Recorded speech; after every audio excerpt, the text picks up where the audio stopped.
Howdy, folks, and welcome to the first of what's been. It's been a while since we actually did one of these because, well, basically everything got cancelled thanks to COVID-19. So anything we were going to review or talk about or was going to release is like being shunted back a couple of months or years, depending on how everything goes. Like Black Widow was supposed to be out by now, and we were also going to be sitting down and talking about that, but thankfully.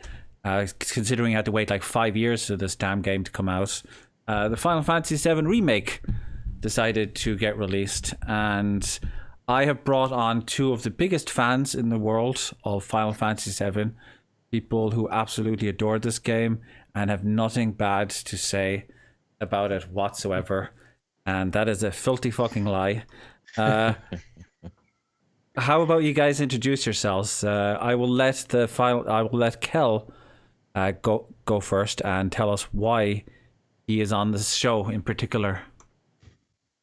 Kheldhinn. I love Final Fantasy. I always have. I've been playing it since the very first one. I've played pretty much all of the spin-off games. Not a big Final Fantasy VII fan, however, so I think I'm the devil's advocate for this segment. Yeah. I do feel it wouldn't be fair if we just had like three people gushing over Final Fantasy VII. I'm actually somewhere in the middle myself. I'm kind of like, I think this is a good game. I think it does a lot of things amazingly well, some of it groundbreaking, but I don't think it's like the end all and be all of the Final Fantasy franchise. It's squarely, no pun intended, squarely in the middle of the series for me. But on the other hand, we have TakeOnMe, who basically lives, breathes, and eats Final Fantasy for breakfast. So tell us a little about your history with the franchise, my good sir. Yes, sir. Basically, Final Fantasy VII was the first game I ever owned. I think when I was about 6 or 7 years old. What age are you? 26. Okay. Man, I feel so old right now. Came home. My dad came home with a PlayStation 1 and a spare copy of Final Fantasy VII and a copy of Tekken 3. Once I realized I couldn't play Tekken because I was not coordinated enough. I just started playing Final Fantasy VII. Got really into the story, loved it, and God, how many years later now? 20 years on, I think we've sunk about 2,500 hours into sort of every port that's come out. You mentioned that to us before the main segment of the show. I kind of feel like I need you to elaborate on how the hell you manage. Like I actually grinded out Final Fantasy VII enough to get all 3 master materials for every character. Still didn't like hit 2,000 hours. Was that like multiple playthroughs, or is that just like one playthrough? A good chunk of it was sort of one playthrough, but as I went through the years and newer things were discovered, like hidden cutscenes and special things you can trigger, I sort of ended up going back, usually replaying the game again until I got to that point to see it, and then as I say, as it comes out on. It's been ported to every single console pretty much at this point. I also had it on all of the consoles. And I was going to say, are you as guilty as me of basically buying it on everything? Oh, God, yeah. Okay, let's do a tally before we continue. Real quick, though. So this is your favorite one? Oh, 7?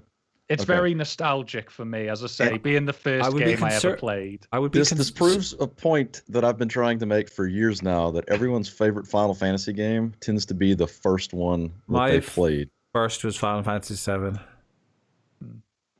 But I'm also not a nostalgic person, so I understand that like there's an exception to this. But that is like crazy dedication. And we're going to be tackling the subject of nostalgia specifically, and whether it like kind of blinds our perspective of this game a little, and whether it can be viewed critically. So I want to actually do a checklist of you, my good sir. Let's go through all the formats I can think of and see if you actually own it. PS1. Yep. PSP. Yep. If you have PSP, that technically means you also have it on Vita. Okay. PlayStation 4.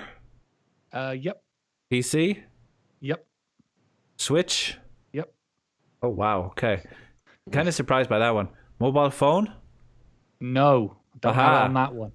It's a terrible, crappy emulation anyway. They put like That's what I figured it would be. It's Final Fantasy IX. They actually adapted the game to have like inputs and stuff on the screen, and it works pretty effectively. But for Final Fantasy VII, they literally just put a virtual D-pad on the screen and made you like go through the options the normal way. And yeah, it runs fine, but it's just like.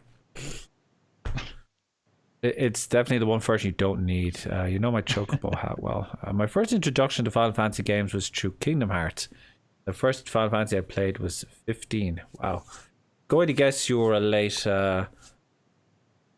fan to the franchise, Juska. Did I leave any out, Mike? Other than sort of PlayStation 3, but... Well, yeah, but that would just be playing the PlayStation 1 version on the PlayStation 3.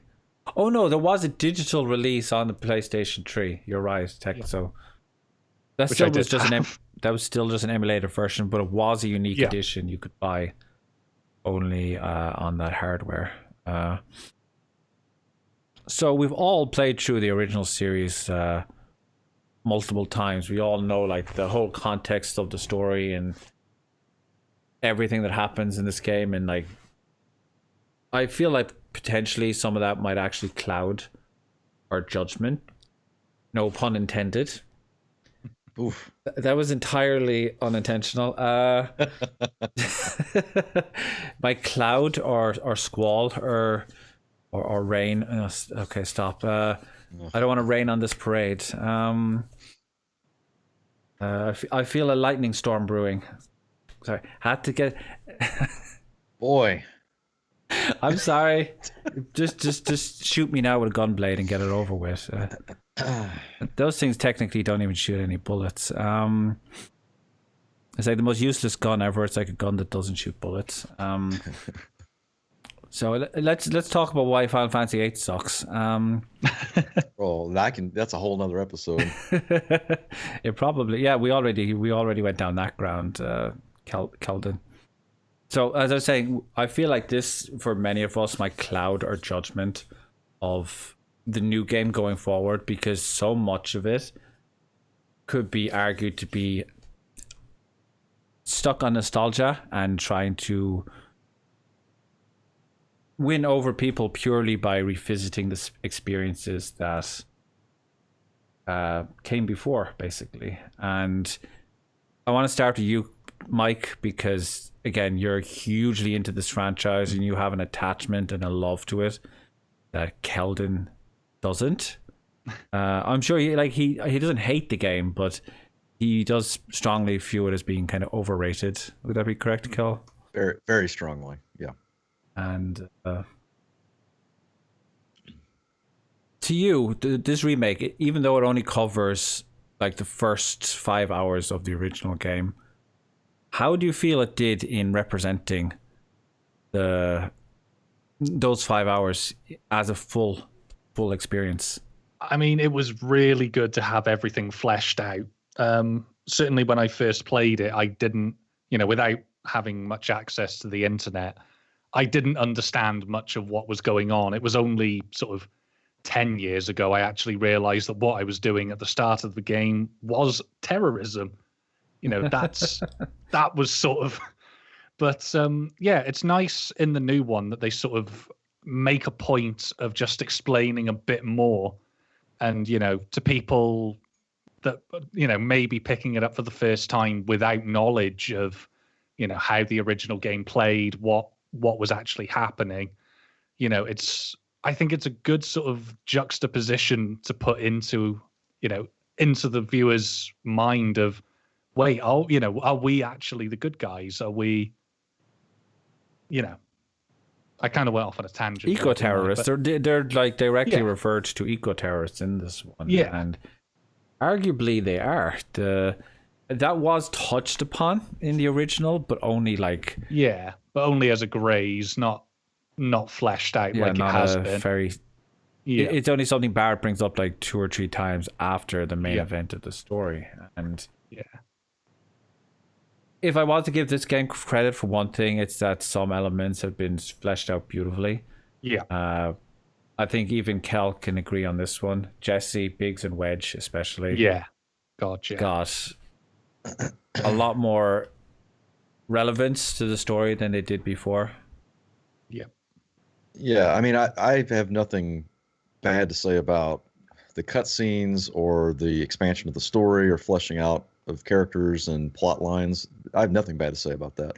Pretty much all of my anchored dislike for what I've played of the game so far. I'm about 25 hours in, by the way. I got a good 7-hour stream yesterday. Just up to But, Wall. Just finished mostly Wall Market. Walmart. You just finished Wall Market. I finished Wall Market in the sewer part afterwards, but all of my gripes come from gameplay, honestly, not necessarily characters and such.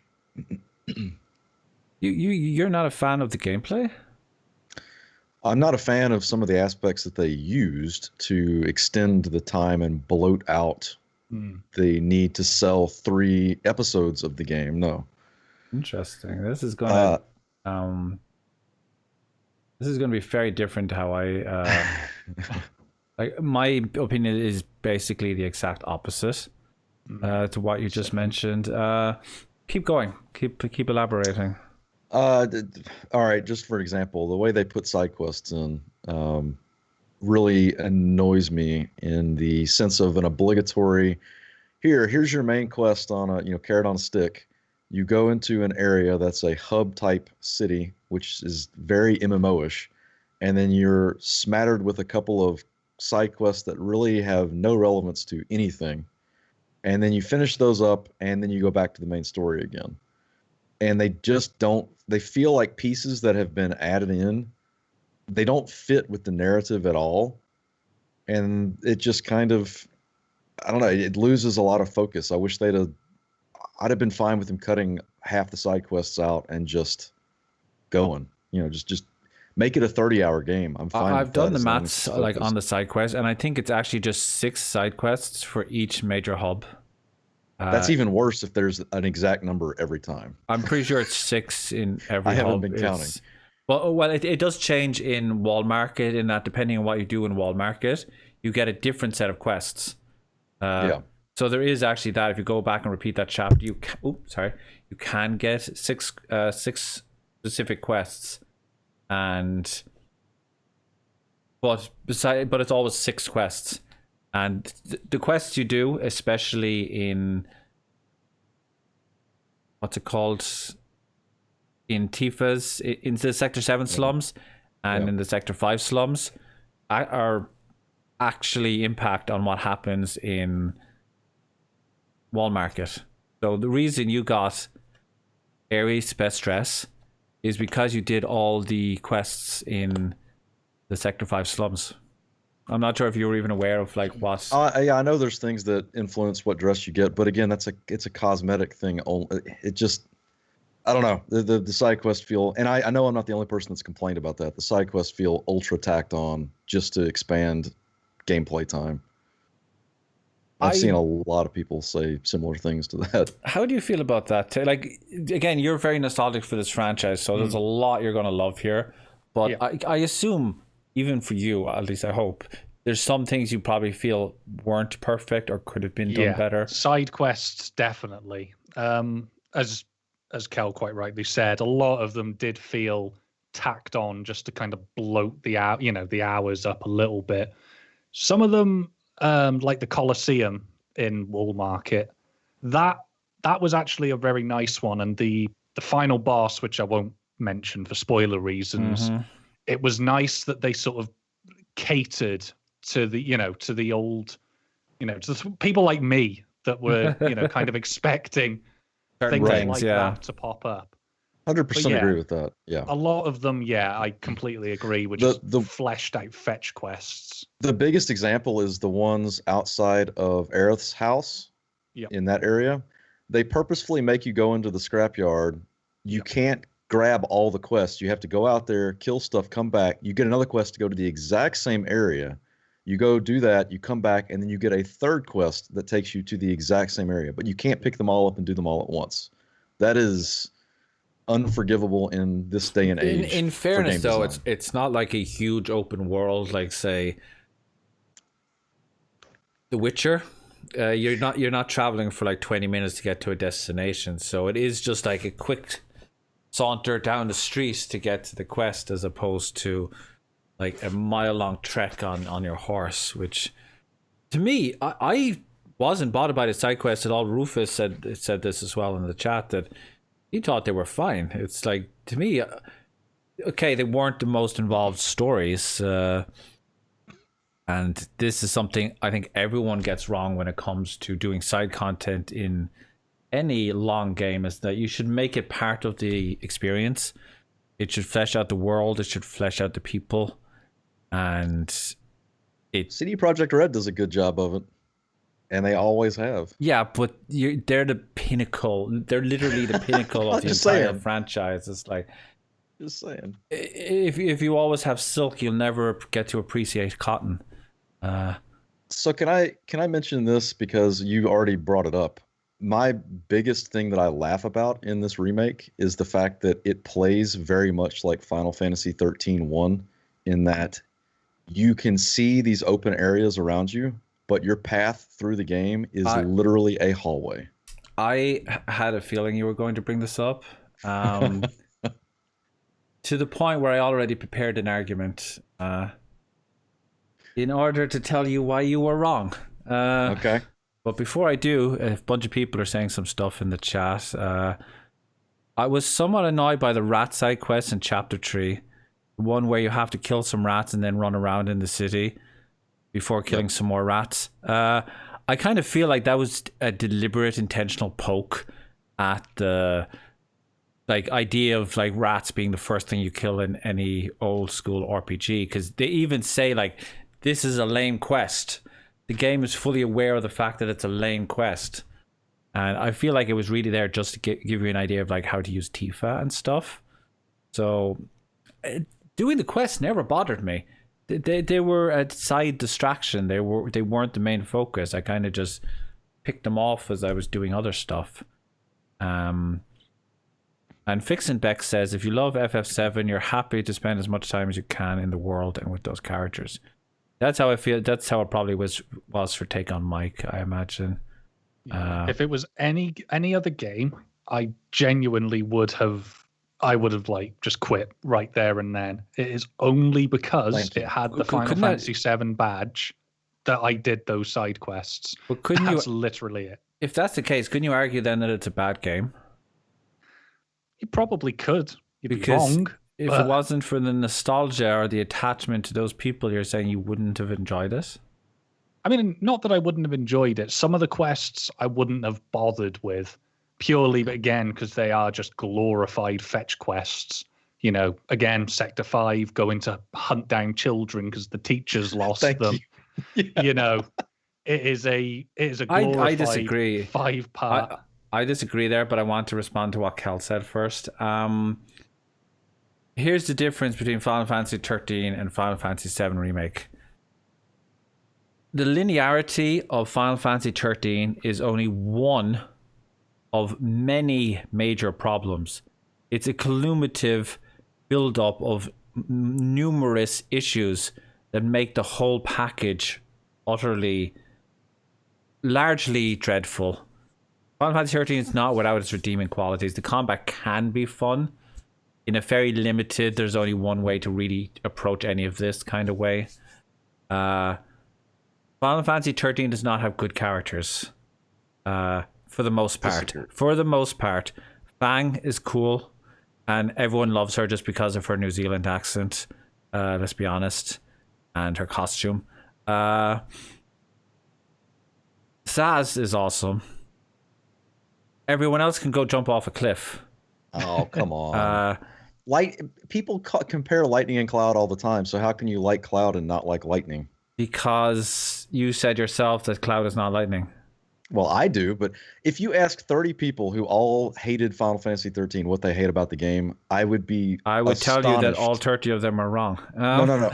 I would be astonished if 25 of those people didn't say it was too linear and I felt like I was running down a hallway. It That is was too linear, and everyone's you are complaint. running down a corridor. But the problem is, it's a linear game that requires you to run down a corridor with a crap story involving crap characters and crap combat with a crap leveling system.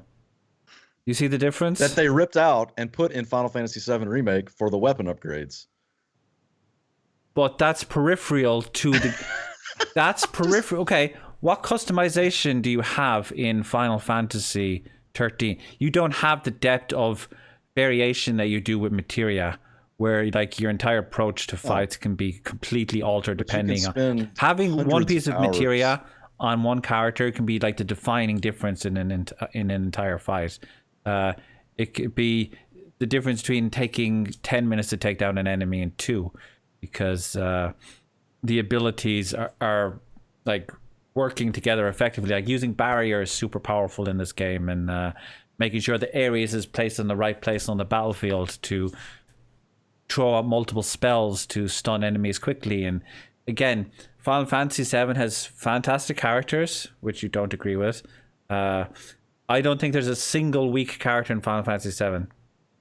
Not a single one. Even Yuffie. I would argue that of all of them, I agree the characters are pretty good. I've never been a large Barrett fan. Just for me, it's never been a character that's resonated all that well.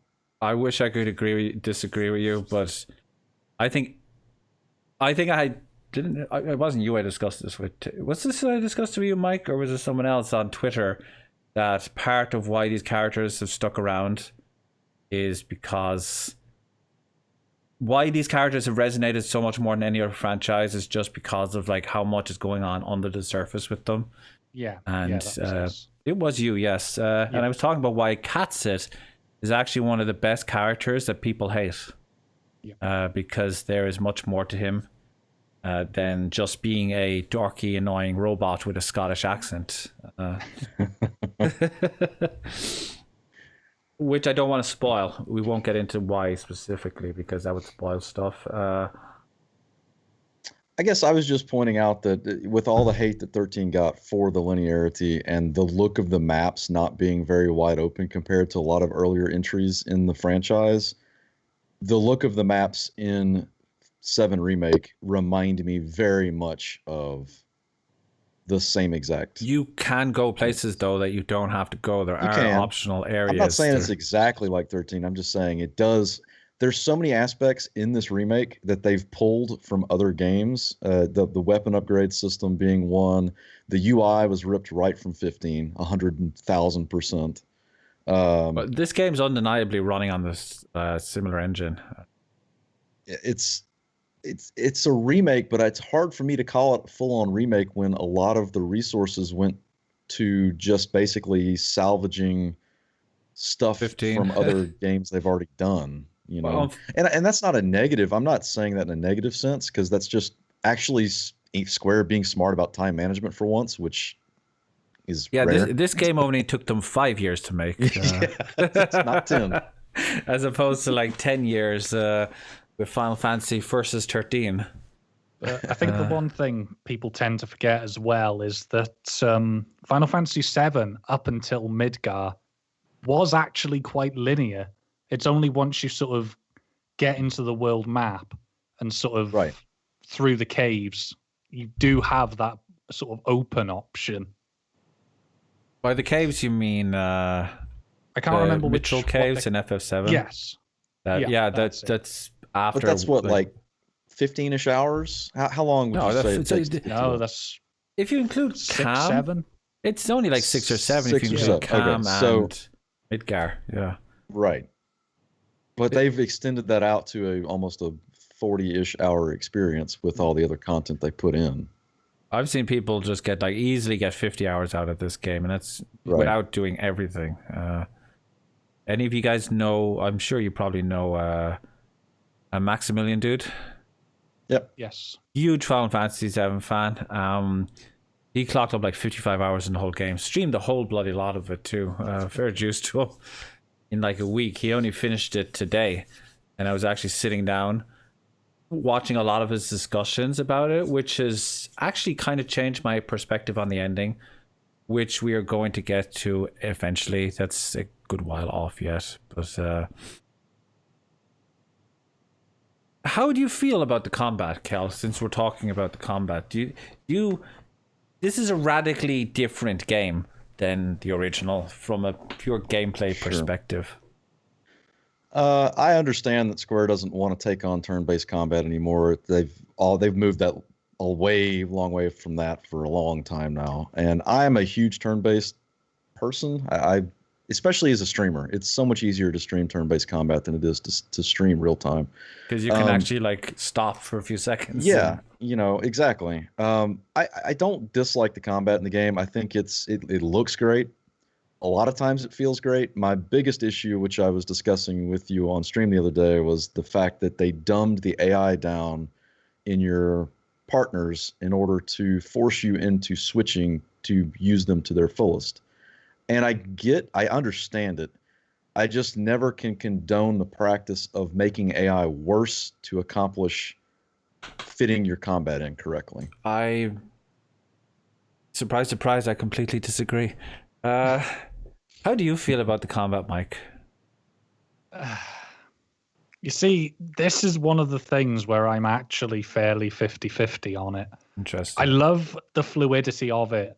One of my biggest gripes of every Final Fantasy, not just 7, has always been like the classic stop screen break. I like that they've made it, like Final Fantasy X, the shatter. I hate that noise. But I love the way they've done it so it's all fluid and, everything kind of, meshes together really well. But I was trying to look through chat then. One of the biggest things I hate is that you have to have an ATB slot to use items. That has been my single biggest gripe of the whole combat. I hate that. Yeah.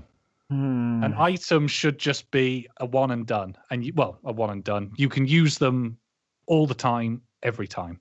I completely disagree with you, and do you want to know why?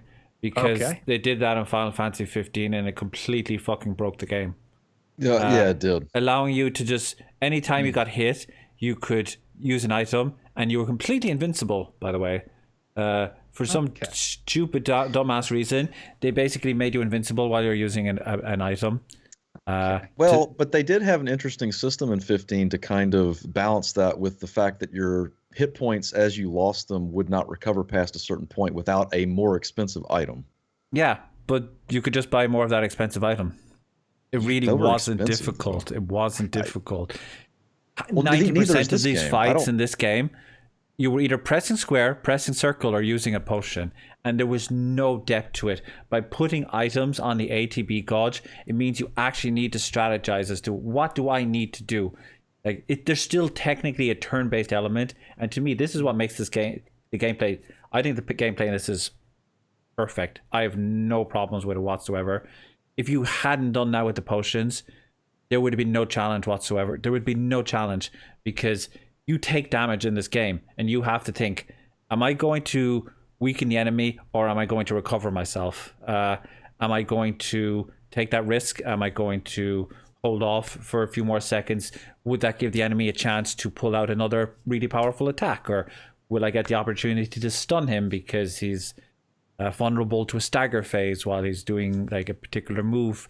For instance, I found out that you can actually, if you roll towards Rufus during his fight, you actually hop over him and he stumbles over, and then that allows you to proceed to hit him in the back with your sword. And other times I could be like, I was super struggling through that fight until I realized you could do that, and because he kept dodging everything. And are you saying this game is difficult at all? I'm saying it can be challenging, but it really rewards you strategizing what you're doing with your moves. If you plan out stuff, a fight that you struggle with that takes 5 minutes can easily be popped down to like 30 seconds because you did the right thing at the right time. There is one exception. those stupid ass side quests in Sector 5, which need to just. I'm gonna throw another one out there again. Spoiler free. The end of the Colosseum. How you fin? Oh, okay. You finished the Colosseum. You know what we're talking about. It's the Hell House. Yes. Oh Yeah. yeah. That can be a nightmare, but there are ways to like. He takes a crap ton of damage from certain magic. The thing is, I didn't find that hard at all. It was as long as you're running any type of mana regen on Aerith at that point, it's not. I don't find the combat hard. I find it very. It's not that it's bad. No, it's he just, I can don't be find it challenging. That's what I'm super saying. engaging. And you have to strategize as to what you're doing. You have to decide: should I use a potion here, or should I not? Should I wait? Should I stay or should I go? As they say. And Can we, while we're talking about boss fights, can we just say the one thing that annoys the hell out of me is every single one that I've seen up to this point is locked into damage threshold cinematic phases, which I don't even think that's a hate. problem. It's just a way of making it look a little flashier. It's So when you burn a limit break on somebody, expecting them to take damage, and they take 10 damage because they were right next to the threshold, that okay. does not That's feel good. true. Are you sure ever. though that it actually like stops the damage right It there does. between It the scene? 100% does. Okay, I can definitely see that. It would be a bit shitty if you did like 14,000 damage on a boss, and it only took off like 100% of your health. But then, why did you use that limit break? Oh, wait, okay, because you didn't know that. I didn't know it was a cinematic coming up. Yeah, true. That is true. I will concede to that. That's not just Square. Lots of games do that these days. You know, to try to make it more epic looking, which I can appreciate. But sometimes you just want a boss fight to be an engaging boss fight as it is, without being pulled out of the fight to watch a cinematic go on. You know what I mean? It takes the immersion out of it. I do think that they're mechanically interesting fights that require you to respond on the fly, and you list the switching of characters as a negative. Not a negative. No. I list the AI, the dumbing down of AI, so that you're forced to switch characters a lot more as a negative. But if I they like being able didn't to do swap. that, then first of all, the fights would become significantly easier because the AI is doing far more of the heavy lifting. And have you ever played a Tales game? I completely have, disagree. and the problem is with I love Tales. I've played through like 90% of the series. Love the franchise, but many games I never felt like I needed to ever change the characters I was playing as, and I consider that as a negative because I didn't really have a reason to until Tales of Berseria. Tales of Berseria actually gave you like incentives to change over to other characters, except for the fact that what's her name was stupidly overpowered. Velvet. Because they had really cool, unique systems to themselves that stood out exceptionally well. But in this game, you have to change. You literally, if you don't change, you cannot beat the fights because they require specific strategies. And I loved that. I thought that was the best thing about the game. And the combat absolutely sold the whole experience for me. I just think there's a better way to handle it than making the AI stand there. If you're not playing as Cloud, he will literally stand there for 7 to 8 seconds, not swinging his sword, not doing anything in a lot of the fights. And that just looks stupid to me. While I do agree that like I've never seen it that bad. I always felt like the AI was doing something. They could have easily added to where he's at least attacking but doing no damage or something else to not ruin the immersion of having a party member just stand there, because that happens often. We're getting some criticism here about the character of Roach, and I will fully agree. He is what I like to call Nomura-isms. Tetsuya Nomura has this idea. It's like, let's give a character a costume. Let's give that costume a stupid haircut. And let's give that stupid haircut a one-note, completely unchangeable, generic, cliche anime personality. And like, that is Roach. He adds nothing to the story. He comes in. acts like a gobshite, says we're going to see each other again, Cloud, and is never seen for the rest. Slight spoiler, he actually doesn't reappear for the rest of the game. Yeah, I mean, they might use him more in the next one.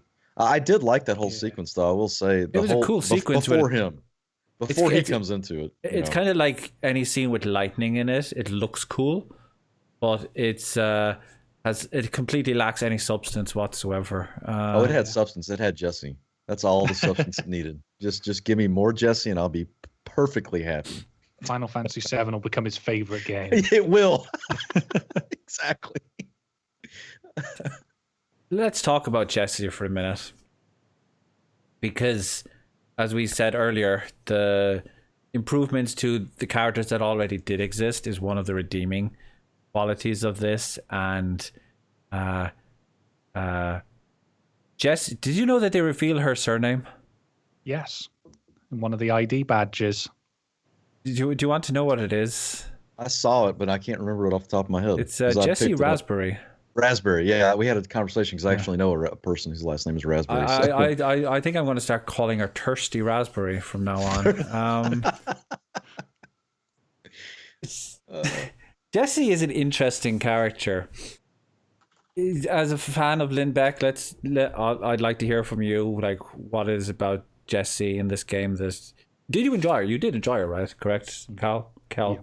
Me? Yeah. One of my favorite characters. In the remake? In the remake, yeah. Okay, because they were, for those who haven't played the originals, like all two of you, in the remake they were only there like right at the start of the game and a little during one of the missions for like, they only had a bunch of lines. There wasn't really much more to them beyond the initial stuff at the first reactor, I would say. Let's avoid discussing where those characters go, because that's a major spoiler for those who haven't played. But for what we did see of them up to the point we are in the game, I think they did an amazing job with all three of them. Even Wedge, I was actually criticizing Wedge at the start, but the dude kind of grew on me by the end. Yeah. He's and he's basically the morale officer of the group. That's what I kind of figured out. It's like, what is the guy's purpose here? Like, what does he actually do? But he's actually the guy that keeps people's spirits up, and morale officers are actually a thing.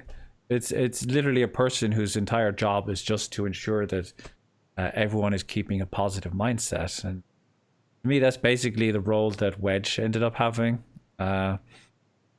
Biggs is voiced by the absolutely beautiful Gideon Emery, of course, the leading man of Final Fantasy XII himself. The only Sky Pirate for me. Yeah, Sky Pirate. I am immensely gay for Gideon Emery. Just that voice is just fucking beautiful. And Jesse, who got entirely new story segments. Yep.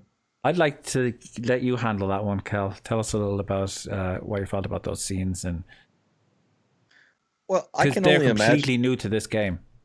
I can only imagine they were added in because Cloud comes across, at least in the beginning of the game, as a very emotionless, doesn't give a shit about anybody. Even though Tifa and he were childhood friends before he became a soldier and everything, and Jesse's like this element of humanity that was thrown in that just clashes with it. It's like Keistis and Squall and 8. It's very much what I saw. It's just the relationship is very different. I did a poll on Twitter the other day. It's like for it's National Horny Day a couple of days ago, and the question was like, who is the thirstiest character in Final Fantasy? It was Jesse for Cloud, Quistis for Squall. There was one, I can't remember who the other one was. Do you remember? Did you look at this poll? I didn't see the poll. Yeah. Only one I can think of is food. It was Queener for food. Oh.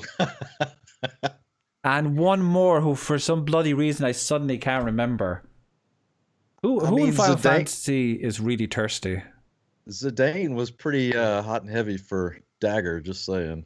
Yeah, but that was Echo. mutual, so it doesn't really count. Echo Yeah. was also really, really thirsty for Zidane. It's the only one I can think of. God, who was that? I need to check that now. She was that like 8-year-old that basically Oh yeah. went around wanting to try be boned by Zidane, if you Okay, remember. yeah, I Which could was have really considered that, fucking but that might weird. have been that would have been a little creepy. It's game content. I'm just saying. No word count thirsty. That's what I'm typing into Pinello. for. No, that's never for Nah. for She never Bond. really like expressed. No, I know. I'm just kidding. It's just no one likes Pinello. Did you say no one likes Pinello? Yeah, I know. I like trying to- Pinello. I know. Pinello's awesome. Can't find this. I definitely say Jesse tops that list. I mean, it's pretty Funny. pretty That's the blatant. funny thing. She didn't win the poll. Really? Yeah. Wow. Oh, the other one was Snow for Sarah. Oh God. Well, And I yes, would that never let was Snow win. mutual, but he goes on about it so goddamn much you'd think it wasn't. He is simping. And the winner of that poll with 47.4% of the votes was Queena for food. Yeah, that's fair. I mean, pretty one-track mind. Yeah. I mean, he knows what he wants. Okay, they know what they want. They know. And, Yeah. Well, look at Final Fantasy being progressive in 2001. I would have to say Jesse because there is literally a dialogue option before the final bit. Will you come back tomorrow night? Oh, yes or not happening. Yeah. Wow, that's Literally a choice for it. what kind of cruel monster would pick that answer? I picked yes. I picked yes and never got to go back. Yeah. That's I terrible. love the part. The motorcycle thing I thought was a really cool addition. It didn't really add anything crazy Yeah. story-wise to the game. The rest of it did, like the part after it. But I love the whole when she's on the back of the motorcycle at the end when they're getting away, and she's just thrusting her hips into the back of Cloud. I was just sitting there going, "This is what I want in my Final Fantasy." My This dreams is have come true. this is perfect. Erica Lindbeck is in love with me. So what more did you ever want in your life, Cal? Tifa is always yeah. waifu, but Jessie is a bit on the side. Wow. Cloud is too classy for that. Cloud is a committed, dedicated man. And, okay, that's kind of a lie. For Tifa, anyway, he I never really, was sold on the whole idea of this love triangle, which in this game is more like a love square. Or a love wonky shape that doesn't really Octagon. make any sense because he's got Jessie, Tifa, and Aerith. I never felt like there was a relationship between Aerith and Cloud. And even in this game, I still don't see it. The bit that's always and no one's ever explained in Final Fantasy, and I'm not sure if it's just because Aerith keeps quiet about it. She would know the sword. Like, I don't know why that is never touched on. I'm not sure if she just chooses to shut her mouth about it or Let's not. discuss that. It's like you would literally think that that sword is what even No, this iconic is explained in the game. Crisis Core. He Okay. didn't get that sword until after Angeal died, which was after of he course. joined Soldier. He only had his So little when baby he sword, met- didn't he? Aerith, he only had his old His wimpy kinda- sword. small sword. God, I need to revisit that game. So he never actually met her while he had the Buster Sword. That is the single Final Fantasy game that I have not played. You have not played Crisis Core? I have It's not been a played while Crisis. since Dude, I played it, but it's That very game, good. that game is a legitimate masterpiece. Yeah. I am amazed of what they managed to get out of a freaking PSP. Yeah. It's running on a PSP, and I cried in that game at least twice. That ending is one of the most beautifully crafted endings I have ever played in my entire life. because I guess I should put spoilers up here for this. Anyone who doesn't want to be spoiled about Zack and his history with Cloud, I would suggest muting the stream until the spoiler alert goes away. Cloud and Cloud and Zack escape from the Shinra at one point, and due to a lot of really complicated events involving Sephiroth and Angeal and Genesis, and they're basically on the run, and they're trying to get back to Midgar, and that sword that Cloud carries actually belongs to Zack, and Zack gets gunned down by the Shinra soldiers on the way back to Midgar. Like, they're literally at the door, practically, like the hill overlooking the city. And in Crisis Core, you actually have to physically play as Zack in that final battle, which is unwinnable. And it's beautiful, it's perfect, and the way they do it, the music, it shows him leaving to go to the live stream and everything. It's the bit I loved about that game most is, like, you already know if the you played the game, you know what's going to happen. Yeah, but even when it happens, as you say, it's still so powerful. You kind of just sit. I actually didn't finish that game when I owned it on PSP because I knew what was coming. I got to the last bit before the mountain. It's like, right, I'm never playing that game again because I knew what was around the corner. But did you finish? You did go back and finish it, right? No, I ended up watching the ending cinematic on YouTube. You were manly enough to face your pain. No, I couldn't bring myself to do it. Cal, if you have a PSP lying around, I would highly recommend. Double that. Or if you don't, just message me later and I'll tell you other ways to play it.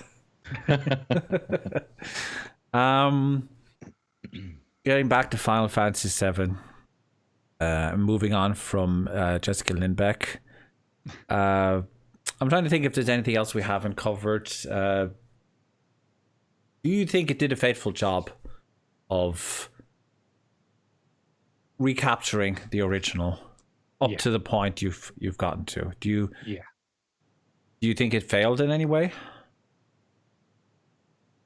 Asking you specifically, Mike, due to your huge attachment to the franchise. Do you think there's anything they shouldn't have done or something that could have been done better? The only real gripes I have with it, again, are the sort of glorified fetch quests.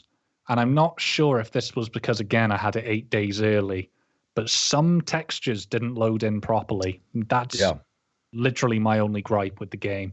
I've had a lot of that. We're still not sure if that's like a bug.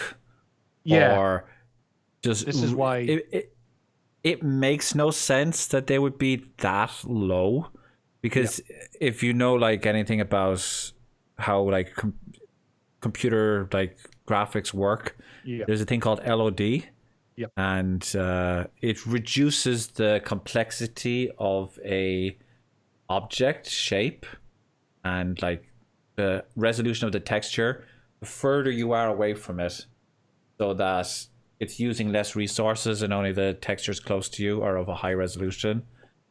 And they look like they look like the LOD effect is still in place, even though they should have loaded in something of a higher resolution. And it wouldn't surprise me if a patch comes out that actually makes the steps on the orphanage look like they weren't made with 4 polygons.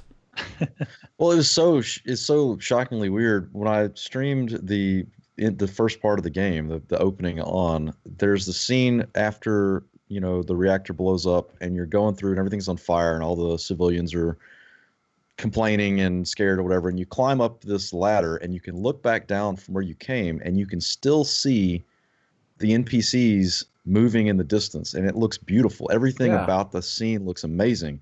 And then you get to Seventh Heaven, and everything around there, for me, when I picked up the stream the next day, was just super low resolution, to where the doors of the apartments were a matte brown color, and that was it. It was like there were one pixel polygons. I didn't think Seven Heaven was too bad, but if you actually look, don't look closely in Cloud's apartment. The mugs are like, you can literally, it's like 5 polygons. Like, just do, just to do the circle. It's basically a hexagon, and there's like almost no texture on it whatsoever, and that cannot really be. It doesn't look. I hope not. It makes no sense because you look at fucking Wall Market, and it's one of the most beautifully rendered locations I've ever seen in any video game, like ever.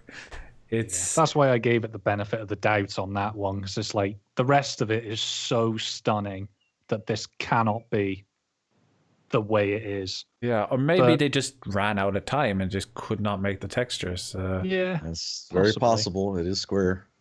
The only thing in this game that makes me feel like they ran out of time was the ending. Yeah.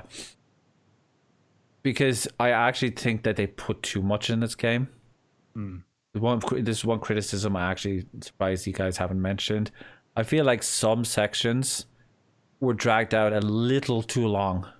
Yeah. There are most sections wonderful, great pacing, adds to the story, progresses the plot, that sort of thing. But Christ, climbing the scaffolding and turning off the lights is probably the most tedious 2 hours of that entire game that I ever played. It's so boring. There isn't a boss fight. There's nothing to like expand the game mechanically. The sewers also are, again, just dragging something out just for the sake of dragging it out. I saw you doing the sewer section, and you were not having fun in the sewer. Me? Yeah. I don't. It's not my least favorite section of the game thus far. What That's would be your least definitely favorite section? The area around Aerith's house. Interesting. Despite how beautiful that the scenes were great. The garden and the house, that all looks amazing. But those everything around that part just felt like it drug on. And I don't want to help this school of people that I'm never going to see again, except one of them's a honeybee later. So I mean, yeah, that was could have done without that. I ended last night getting to the train graveyard, which surprisingly is one of my favorite sections of the original game, and I don't know why. I've always felt that way. Yeah, that's a surprising section. It's stuck with me. It's something I remember probably more than anything else in the game. So, do you know why that is? Just thinking about it now, can you? It's got a train in it. I like suplexing trains, I guess. You know. Going back to FF6 there. 6 is the best one. That is true. You know what, in Final Fantasy you can suplex a train, so they're all automatically inferior. Exactly. Final Fantasy 16 could be absolutely terrible, but if they allow me to pick up a train and throw it on its back, just go like, whoa, I will automatically make it the best Final Fantasy game ever. Sometimes Rufus says that sometimes it's not about advancing the story, but taking a break and just seeing the world and what the little people are doing. But the problem is standing up on those scaffoldings, turning off those lights does not do that. It's not world building. Nothing up in those scaffoldings. I got another one for you. The hands. Where? The hands. The metal hands where you have to pick up Aerith and move her. I like that section. Without so many of them. I like that section, except for the hands. Yeah, that's what I'm saying. Like everything else was going fine, and then you have to stop and deal with very simple puzzles. It's not that they're difficult; they just take forever to do. Like... I have and I haven't seen the rest of the game yet, but I appreciate wanting to put mini games in to do little interesting things, but some of them seem so strange, like leaving your room in Aerith's house and tripping over a bucket and being shoved back into the room. Wait, I just don't. The part where you have to leave her house at night without her hearing you. I failed that so many times they made it easier for me. That's what they did it to me too, because the controls in that section are super loose and you can't maneuver correctly for what they did. Yeah, it's like kind of like that's not even fun. Trying. That's just obnoxious. Well, I guess they couldn't. There wasn't really any other way to really do it. I guess in like a proper 3D environment. I thought it was kind of cute. Her responses were cute though. I freaking love Ares. I think Ares is amazing. And I'm the asshole of this group that's not a big fan, but that's okay. And yes, I'm going to keep saying Ares. Oh, I don't judge you for that. I totally get that. Let me just stress on a point there. I want to mention we Aerith. I'm Irish. TH is really difficult for us. It's just not something we can do. I don't ever. We kind of touched on this, but I wanted to elaborate. I never felt like there was any relationship there. Like people always go back to that. Oh, you give me one date and da da da da da. But she's only messing around. She's just joking. She's never actually like seriously. She's a cock tease. Responds or acts on that, and no, gold saucer doesn't count. She never wants to legitimately go out with Cloud. I never ever felt like there was a relationship between those two. She's just very feisty and independent, and she likes to push things forward. And if she's standing manipulative. What's that? I call her manipulative because she's straight up manipulative. I call her a strong, independent woman who don't need who don't need no blonde pretty boy. I can agree with that. I got a question. So, especially for you, Mike. Well, y'all are both Mike. What about Mike? It's like Which one?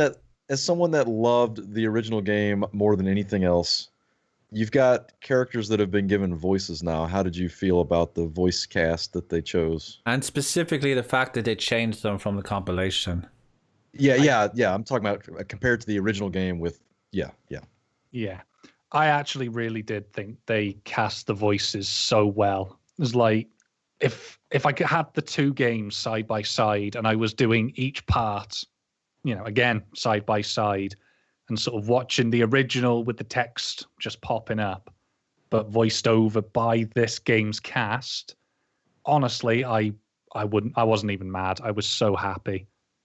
And okay, I have a very serious question, and because I've only, at the point that I'm at, I've only encountered Sephiroth in the memory type cutscenes, not as he currently is.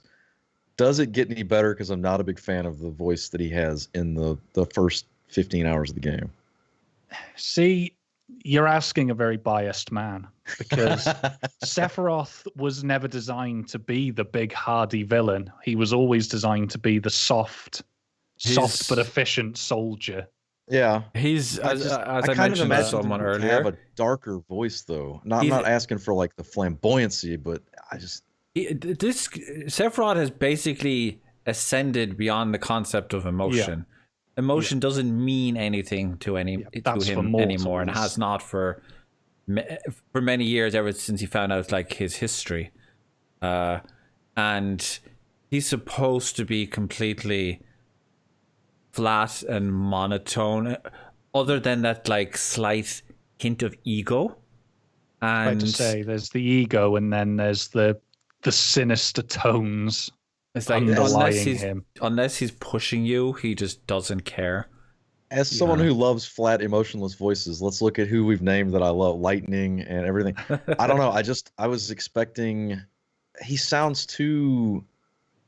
I don't know what the word I would use. And again, maybe it gets a little bit better later. There's a bit of an accent to him that wasn't. I'm starting to think he might be like the actor's name suggests he's like European or something. But there is a slight accent there that wasn't in the original voice, but they're not actually that different. Yeah. Most of the voices are quite similar facsimiles of the compilation stuff. I don't know how much of the compilation you've absorbed personally, but I have zero problems with Sephiroth. Yeah. The one... Sorry, just to add a little bit more into it, and Mike, I'm sure you might agree with this bit. I'm not gonna go into too much with it because it will. As long as it's not the ending, go on. No, I'm trying to think of how to word this now. The lone conversation with Sephiroth and Cloud, Do you remember as they're sort of At the very overlooking the start, earth? near the start of the game. No, a bit later on. Cloud and Sephiroth sort of. Do I need to put up a spoiler warning? It's not a spoiler. It's just a conversation they have. I'm just trying to think of a way to iterate it to you without possibly giving. It's a spoiler. Okay. You might want to mute things for a moment, Kel. Just you can until bring I it back up when we take the spoiler alert off the screen. Is that good? Yeah, hang on. Give us a thumbs up when it's good, or when when we're muted. Go ahead. I'm just gonna take my earpieces out. Go That ahead. works. Go on. So when they're overlooking the planet, effectively, and Sephiroth's kind of trying to coax Cloud, Yeah. that bit I thought was absolutely fucking superb. Oh, bit it of was voice acting. sublime. That, to me, that felt like it was basically the end of the original game. Yeah. And that's what it was emulating. It's probably the same place. It probably is inside the planet, not outside. Yeah. It's just like a visual, like representation of the live stream. And I thought he was sublime. I thought he was beautiful. I don't understand why people don't like this new Sephiroth. And the only reason I think is because it's not old Sephiroth. Yeah. A lot of the criticism just seems to be it's like because it's not the same voice actor. And the original guy was pretty great, don't get me wrong, but this guy nails it. Nothing wrong with the new person. That was the bit I was just trying to highlight with Kel asking if, how does he progress as a sort of bit less monotonous. That was he's not monotonous. He's just, he's monotone. That's who he is. He does not care about like people's feelings. It's like this is my destiny and this is what I must do, and I will not be a memory cloud. That kind of thing. It's like that's who he is. Nope, actually not yet. Sephiroth in Kingdom Hearts 1 is so badass. Lance Bass, though. Freaking Backstreet Boys. Do we really need a Backstreet Boy voicing Sephiroth? Kel, you can come back now. Good to come back. I don't know. Kel. Trying to get his attention so that he can come back to us. Yeah. There's one part that will change, not what you think, but a very good bit for Sephiroth. He has some very good cutscenes, is what we were saying. All right. We were also saying that Lance Bass sucks as Sephiroth. Well, I was saying that Lance Bass sucks as Sephiroth. The dude is like one line in Kingdom Hearts 1. And that fight is a little bitch. I never managed to beat that fight. Oh, excuse me. Did you ever manage it? My brother did it for me. Fair dues to him. It was hard for anyone, I would imagine. I was watching him and it was just mesmerizing. Okay. Unfortunately, I do feel we're going to need to kick Kel away again for another minute or two. Unless there's other points, because I want to discuss the ending last, as the very last thing. Is there any other points you guys would like to bring up before we move on to close this discussion? No. I mean, is the close of the discussion going to be a like 2 minutes on thoughts on remakes in general and such? Or? We should actually tackle that. I do agree. Whether we even needed a remake to begin with. So, okay, we will. When I thumbs up, that means you can come back. Okay. Let's discuss the ending for 2 minutes. We're going to make this really quick. If you don't want to know about the ending, stop, mute the stream immediately, and don't come back until the spoiler warning is gone. Just going to pad it for a few seconds just so like everyone gets a chance to actually mute everything. And if you are muting it, feel free to say so in the chat so that we know. 58 hours after that fight, I never wanted to touch Kingdom Hearts ever again. Yeah, indeed. Okay, so Mike, how did you feel about the ending? I didn't understand where what was he called? The bloody what was the big boy called? I don't understand where that little bit, the big sort of vision. Sephiroth came after, I know, but there was those weird fights. Those were the Arbiters of Fate. Those are supposed to be the ghosts that were flying around. and that's the problem with them. They don't really come from anywhere. They're just a thing that's added to the story. And I didn't like it because it was extra padding. Like, if they had actually made it like something to do with the planet or something that had actually tied into the story, that would have been great. But this is just Nomura just pulling shit out of his ass. I'm going to be completely honest. It has nothing to do with the overarching narrative. It's just pure fucking nonsense. And it essentially retcons the entire franchise, the entire game. They can basically, like, we can do whatever the fuck we want for the next couple of games, which completely defeats the point of making a remake in the first place. Yeah. Just adding on to what you said then about making it something to do with the planet. I'd have loved it if, like, the reunion shadows, the shades. That's the thing. That is how Sephiroth is there. He's using. He's not actually there. Yeah. I would have loved it if it was like they try, because we already know they're there to sort of prevent anyone from changing the course of destiny. And I'd love it if they sort of made it a storyline of, well, these guys tried to stop Avalanche changing the world. They couldn't do it, so they had to get the Arbiters to come in and intervene.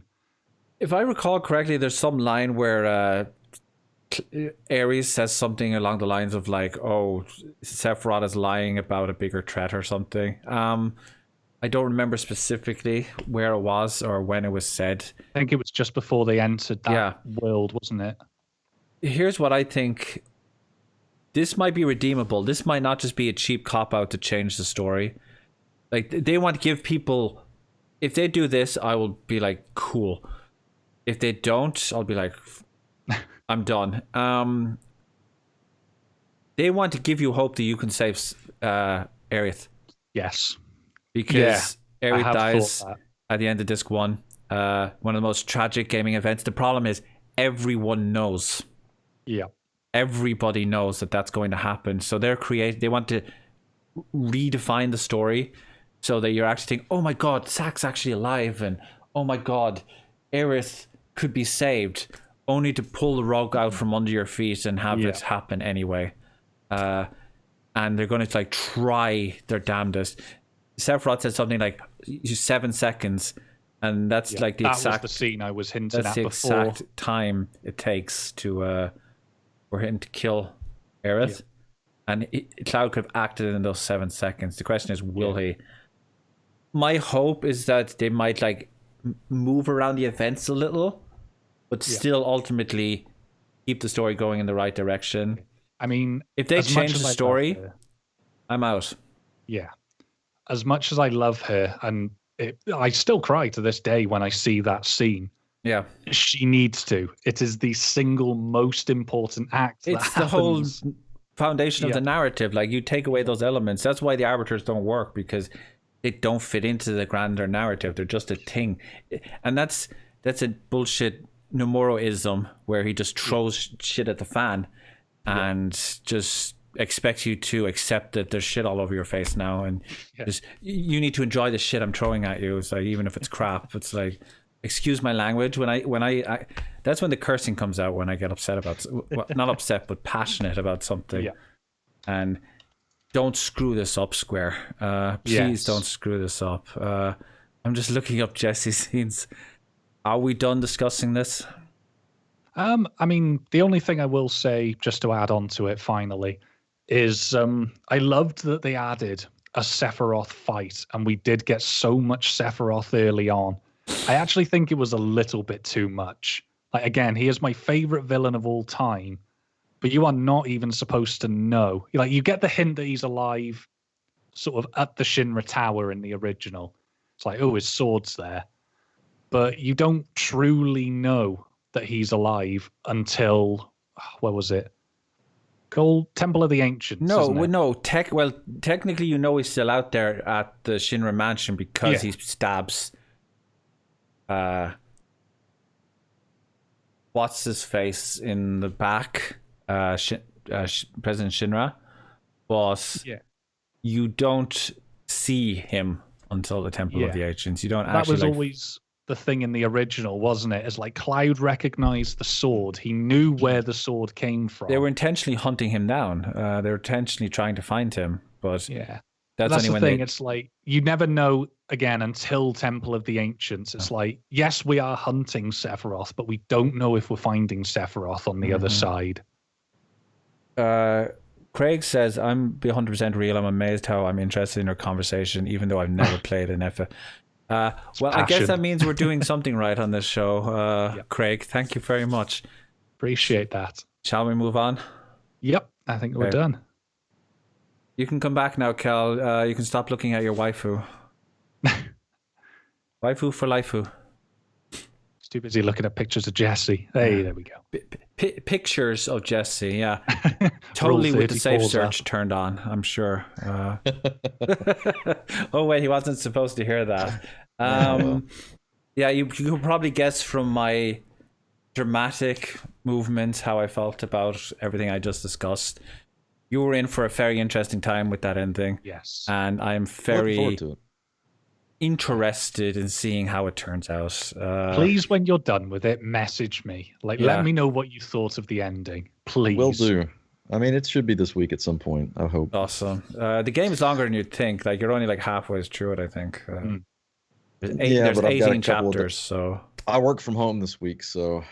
Well, aren't we all right now, to be honest? No, I've been up to the hospital, so I get to go home this week. So doing essential work? Lucky. Oh yeah, I'm nothing but essential. Can we get a clap for Kheldhinn? Healthcare hero. That's what it says on my door right now. No, I'm being serious, dude. Yeah. Like, things are pretty crazy right now, and you're basically the equivalent of a soldier in the middle of a war right now. And we have full respect for you for putting yourself in that position and doing what needs to be done to... Appreciate it. We're not going to like preach, tell you like sing a song in your name like while we're living in our mansions or anything, but you won't sing Eyes on Me for me? Come on. I would sing that for you any day. Never sang my song, wishing it would be heard. Perfect. I saw you smiling at me. Was it real or just my fantasy? You'd always be there in the corner of this more of it than I would have picked. Tiny little bar. And now everyone has just unfollowed the channel, and yeah, watch the view count. Everyone is just found a way to questioning why the fuck they subscribed to me like ever. So I do want to say, I know I've talked pretty harshly about the game. It's not out of not liking the game at all. I think it's a very good, from what I've played, it's modern feeling. It's a good take. I think they actually spent time and definitely put a lot of effort into it. My issues with it aren't the remake's problems as much as they are. I seriously do find FF7 to be the most not hyped, that's not the right word, overrated game in many different series. And that's just my personal opinion. I have no fact to base it off of. I've just been playing. I've been playing this series since the first one. Every time one was released, I've had it day one that I could get it. And 7 was never special to me. It was a game that I played when it came out. I played 8 when it came out and it promptly put it down and never actually beat it until 15 years later. So at least I finished 7 when it came out. I will say that. For me, Final Fantasy VII is a absolutely amazing story with a ton of depth and characters that are especially well defined. Tackling subjects that were controversial then and are still controversial now. The only difference is everyone doesn't get offended, or everyone didn't get offended back then. When you tackle tough subjects, they do now. But so serious and that question. To me is great. It's not that great a game. The original, I mean, I'm talking about specifically here. The problem with the original is it had an amazing system that in a game that was so easy, you never actually needed to take advantage of it. Yeah. You could equip all materia on your to your lightning as well as your elemental, and then use Phoenix on revive, or there was a materia that you could use if you died, and you could use Phoenix to revive, and all these cool complex combos. But it was never necessary outside of like two secret bosses, which you could literally put down your controller and beat if you knew the right materia combination. And it's an amazing game that was just too easy for its own good. I just wonder how much of that had to do with it being a much better game, and how much of it had to do with the changing of formats from cartridges to disc-based. I think they just made it easy. Disc. I think that was it. It was just. No, I mean, as the game having an increased storyline and all many more hours of content due to storage 100%. They wanted to make it more expansive, but they literally couldn't. They fell out with Nintendo for years. Like it was almost a decade later before they actually started like doing stuff on Nintendo machines again, because you literally could not make that game on a cartridge, and you could have got. Remember that terrible tech demo of like FF6 that was like it had FF6 characters but in 3D in a turn-based combat system. Have you ever seen that video, Kel? I don't know. You probably have. Mike knows what I'm talking about. It was like Lockie, Celeste, and Sabin. No, who's the punchy dude? Sabin. I think so. Just fighting like a Magitech armor, and it was like a prototype, but it never went beyond that because couldn't do anything with that. You would have been stuck with like 5 tiny textures that would have had to like fill out the whole game if you would put that game on the Nintendo 64. And does anyone remember any great RPGs on the Nintendo 64 besides maybe Paper Mario? It has no define great. I could think of a few that I enjoyed. Playable. Aiden's Chronicles was pretty good, but no one knows what that game is. Yeah, they're just. Whereas the PS1 is like. It was the RPG machine, 100%. And it was because of CD-ROMs. Yeah, and that was absolutely it. The story they wanted to tell just simply would not have been doable on any. No, Super Mario RPG was on the 64. That was on the N64. I mean, it was on the Super Nintendo, Murray. Not a fan of that game. I know. Oh my. Yeah, really? I know. It just doesn't do it for me. It's the pseudo 3D graphics of the 90s. I think they're hideous, and I hate that Nintendo just went from like beautiful pixel art to like grainy 3D, fake 3D for like 5 years. Oh, I love Mario RPG. That's a whole different story. That's a whole different subject. Super Mario RPG Remake win. No, I actually don't. It's never going to happen because Square and Nintendo apparently can't sort out their differences. Gino's dead. I would like to see. I mentioned this on the last Final Fantasy discussion. As far as remakes go, everyone always asks me, "Hey, so you want to see a Chrono Trigger remake, right?" No, I do not ever. But I would love to see. And I still think it's a great idea. Square, contact me. I would love to see FF6 redone within the Octopath engine or something similar to it, where you can still have sprite-based graphics and make them look modern and beautiful with the increased amount of content you could add in, because FF6 is an open world 100% for the most part of the game. There's so much more content they could add in. FF6, I would love FF6 in the style of FF7. But that's never going to happen because that level of asset creation just isn't feasible nowadays.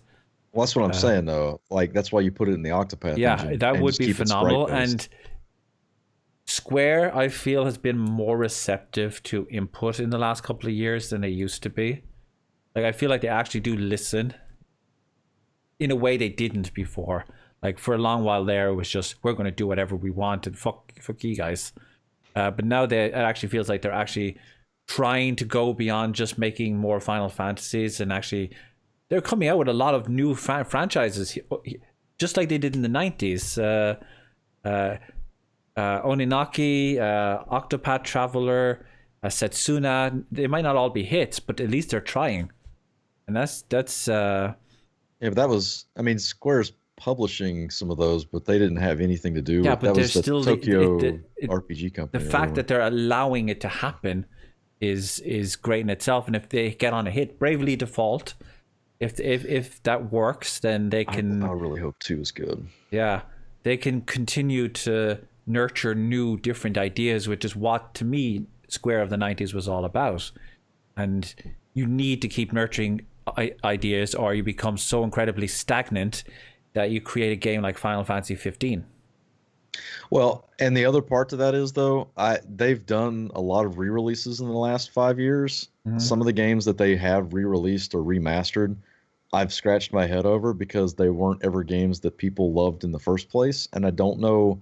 They're shilling out a lot of that because they're not spending any time doing them.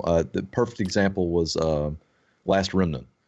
Yeah. I bought it because Yeah. I liked the original Last Remnant, but calling that a remaster was rough because literally they just upped the FPS and that was pretty much it.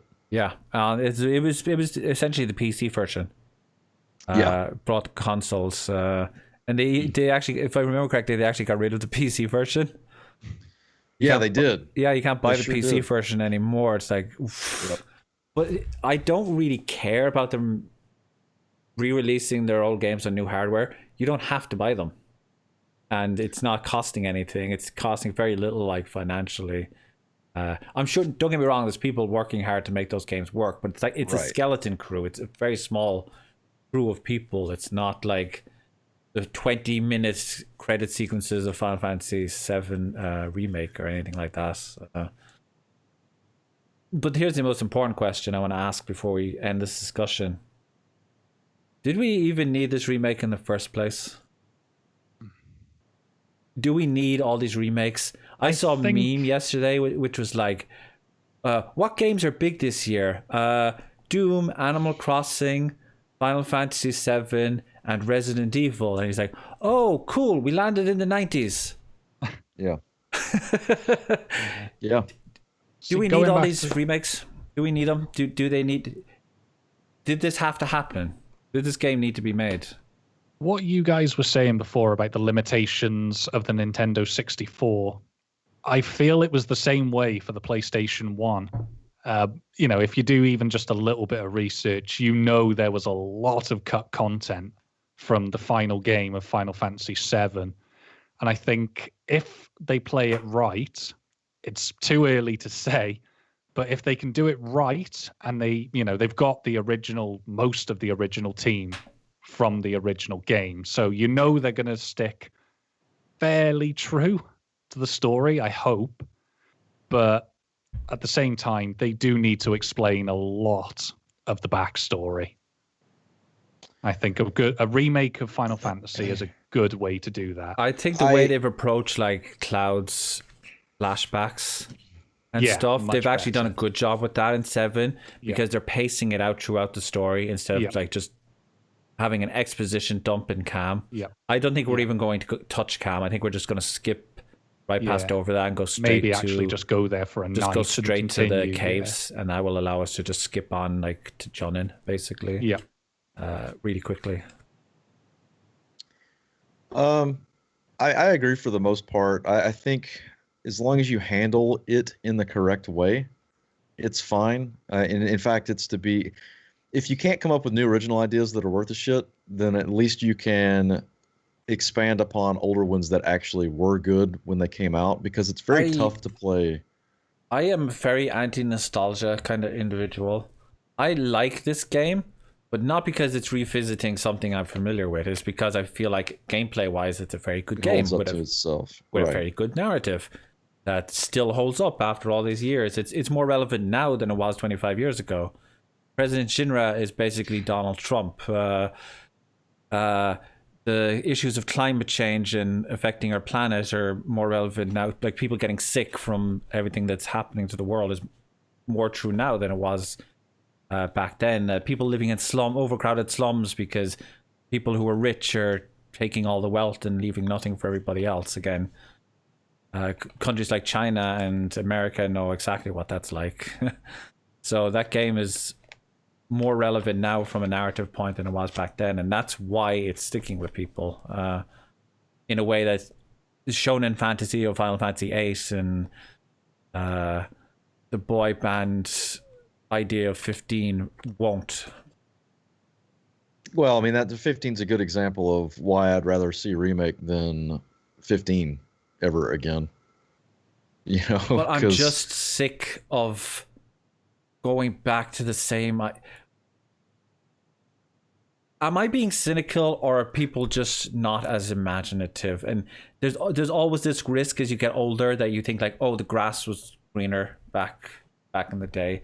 And I tried to stay away from that mentality, but are they too afraid to try new ideas, or are they deliberately exploiting nostalgia?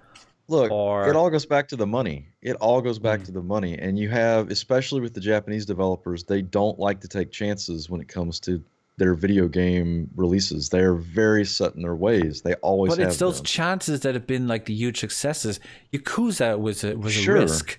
Octopath Traveler was something completely different. Nier Automata is the most off the freaking walls game ever made, and that game has been like so successful that Square are now pushing it as one of their premier franchises. But it shouldn't have been. Drakengard's existed for many years, and Nier is just Drakengard. Sucked. That's the problem. No, it did. That Drakengard was amazing. Drakengard was terrible. Those games were busted. God. Oh, yeah, terrible. Cool narrative, great stories, complete wackiness, but the new Nier game is amazing because it's a fantastic game. Of course, it was made by Platinum Games. Of course, it was a fantastic game. Yeah. They've only made one bad game in their entire life, and that's Turtles. As far as the originality goes, though, the thing that I've always felt is the problem nowadays is that they're not allowed to be as imaginative because they're following some cookie cutter stencil stuff that comes from the upper production management, not from the game devs themselves. They're being very limited in what they're given to work on a lot of times. But if you look at something like Final Fantasy VII, narratively speaking, that's a very risky. Holy shit! The gold saucer. Not gold saucer. The honeybee inn scene. That could have been done so badly. They could have gotten that so wrong, but they modernized that in a way that was just fucking beautiful. I was quite certain when they announced this remake they were going to cut that content. Yeah, and they didn't. I was quite certain that they would. And people are actually complaining that this game is too political. They're complaining that Final Fantasy VII is too political. People complain. It's too political. And yet they still went ahead of it, and it stuck with us because it's such a good idea, such a grounded narrative with characters in painful situations that we can personally relate to, being downtrodden. I don't want to play as a fucking prince. No offense. No offense, Your Highness. What? I don't want to play as a fucking prince. I can't relate to a prince. I can't relate to someone that lives in a giant mansion and has servants and the perfect girlfriend that's waited 18 years for him, and or however many years that poor woman has been waiting for your sorry ass. You tell me. I don't even know why you two like each other. You have nothing. We don't even know why we like each other. You have nothing in common. Do we like each other? Apparently, the story says you like each other. It never actually shows. It never shows it that you like it. Why you like each other, but it must be true because the game said so. Noctis is overrated and his game sucks. Sorry, Cal. That looks amazing with the hat, by the way, when you did that. Like I said before we actually went live, I'm not dressed as Noctis to be Noctis. I'm dressed to be the face of Square Enix as it exists. What it has become. Yeah. I think that I think this game, if it succeeds, may kick their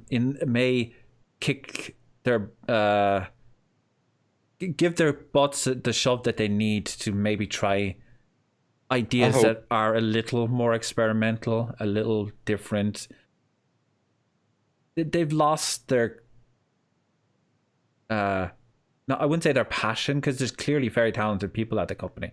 They've lost their creativity. Tetsuya Nomura hasn't come up with an original design in years. And 15 is the epitome of that. It's all guys with buckles and black. which is about as And Tetsuya Nomura as you can get. It's like Sephiroth dialed up to 11, but also completely sanitized and cleaned up and made approachable and easy.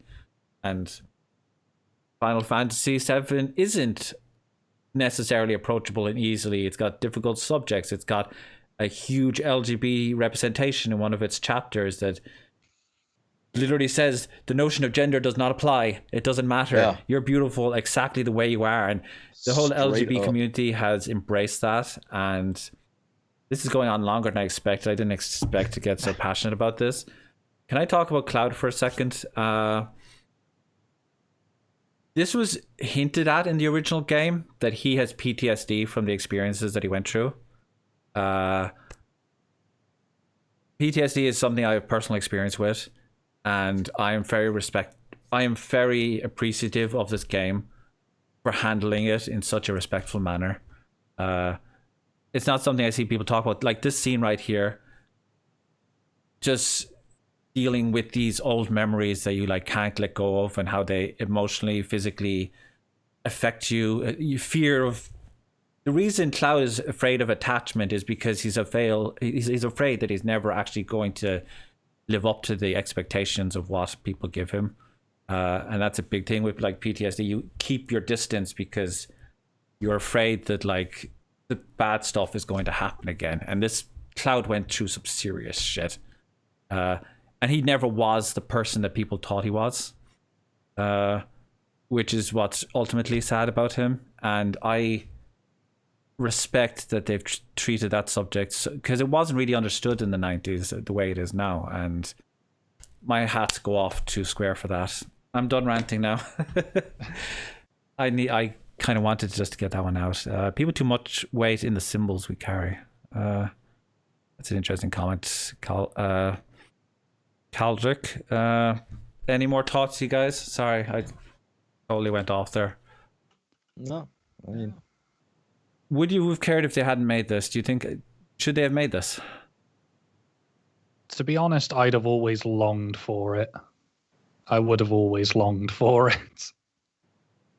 Why not just go back and play the original? The textures, the graphics, everything starts feeling dated. You know, at the end of the day, in the old one, you didn't have hands, you had blocks. And things like Lego that, blocks. I get very, you know, I get quite picky with how I like my games. And as much as I loved the original, there was also the bit where I was constantly looking at, I've got no mouth, I've got no hands, and everything is dated. I mean, I know as someone that spends a lot of time streaming very old games, I can go and stream Chrono Trigger right now and feel perfect in it and think it's perfectly beautiful because it's sprite based. But those early 3D games, they are very hard to look at, especially if you're not old enough to have played them back when they came out. So trying to sell a 16-year-old Final Fantasy VII in its original format is a nearly impossible sell. Like, it just doesn't. You give them this though, and all of a sudden you're able to reach a new generation of people with a story that a lot of people still find to be their favorite one in an entirely long-running series. So did the game need to be made? As much as I'm not a big fan of 7 in the grand scheme of things, I think it was probably a pretty good move. My only part that I really have a problem with is they announced it way too soon. Yeah. They generated far too much hype far too early, which is another Square thing. That's basically what Square has done with every single game they've ever released for the last 20 years. I don't know if I go 20, but definitely the last 10 or 15. Yeah. And that's to their detriment, because they had people mad at them. And the thing is, the people are still going to buy the game because it's Final Fantasy. It's Final Fantasy, and it's everyone, even if they never played 7, they know that so many people love it. They know that it's going to be something good. So it didn't hurt them in the long run, but I would hope that the next time they would do, let's say they were planning on doing a remake of 6 at some point in the future, I would really hope they have more to show for it for 5 years than an early screen thing, and then it's not even touched for the next 2 years and we see nothing about it, because that's just not how you do things. I just want Final Fantasy 16. I'm scared. I'm very scared of Yeah, I what was 16 about might to be. say. I'm done with. I want it. Okay, what I will say is I'm done with having faith in new games in the franchise. 13 sucked. 14 initially sucked. Now it's a fantastic game. But you have to pay 15 euros or 13 euros every month to play it. And 15 in my opinion is one of the worst video games ever made. The only reason I want this game, Final Fantasy Remake, is that I hope it teaches them something. That it gives them some inspiration to do something different. Like even Final Fantasy X was unique because it had this kind of like subtropical kind of setting that actually made it feel like it stood out from all the other MMOs or RPGs out there. And the series has just lost that. 15 was just a desert. Well, they spent so much time developing this world that they had envisioned and making anime to fit in the world and making products to place in the world and all this shit that it suffered. I think the best thing I could ever hear is if Square came out and said, all right, FF16, it's going to be set in the Evil East. Enjoy. Because then I'd be on day one because it's by far my favorite. That's just revisiting something you're familiar with. No, because each game in the Evil East series takes place in a different part and in a different timeline. So nothing's actually ever the same. Except for the bunny girls. No, Tactics doesn't have them. All of the sub-races are gone in Tactics. So it should. Just saying. Life is always better with bunny girls. I love Fran. Okay. It would never. I don't think it would ever happen without Matsuno at the Realm because Evil East is his baby, and I think he's like the only one that actually understands it. He was even like involved in the Evil East content that was in Final Fantasy XIV. If you don't know about that, they do have some Evil East raids and stuff. Yeah, I've played 14 for years. Okay, cool. Good game. Shadowbringers is the best expansion for an MMO that I've ever played. Yeah, if you ever want to see a game that really encapsulates what Final Fantasy is, play Final Fantasy XIV. Gonna cost you, mind you. Hey there, folks. Thanks for sticking around until the end of the video. If you enjoyed what you watched here today, please do consider checking out our guests. You can find information on them on the top right of the page. We record these shows regularly over on Twitch, covering media events and reviews of new content that comes out, that kind of thing. So if that interests you at all, please do consider dropping a follow over on the Twitch. We can also be found on social media, the usual places: Twitter, Instagram, iTunes, Spotify, all those kind of places. So check them out if you'd like to keep up to date with what we're doing with the channel. And of course, please do drop a subscription and check us out in the future. Take care of yourselves. Stay beautiful.